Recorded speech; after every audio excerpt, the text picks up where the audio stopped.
I grew up on 22nd and 8th, also known as 122nd Street and Frederick Douglass Boulevard. I grew up like every other kid in the early 2000s.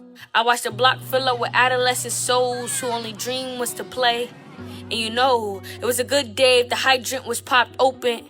Man, go home and change your clothes, cause today, everybody gets wet. Today, we run and we scream and we laugh and we just get to be kids without a care in the world because we were safe in our neighborhood. See, growing up, my block was full of color.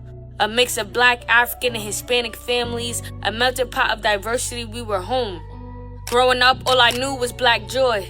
All I knew was friends becoming family and family. Looked out for each other. You see, Harlem is my home, but my home ain't a home anymore. My friends don't live here anymore. Some pushed out, some fled, but now my block looks different. It's a lot less black. My neighbors don't always look like me, and when they don't, they make it clear that there's no unity, there's no camaraderie, cause they don't see me and see family.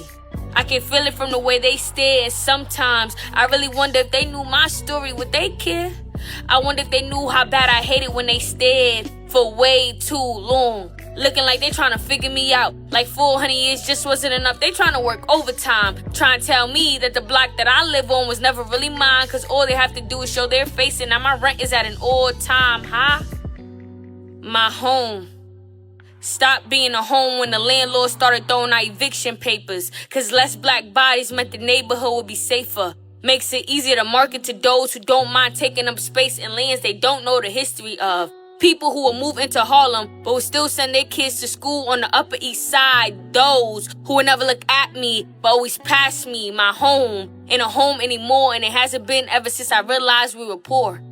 Ever since I realized that there was a red line that was designed to uphold the school to prison pipeline. See, I got friends that went upstate, most to college, some to penitentiaries. I did the former. Went on to collect 2 degrees just to come home and realize that the revitalization of 125th wasn't for me. I read a realtor sign that said, "We're upgrading Harlem to make it a better place for you to stay. Contact Blank Homes today."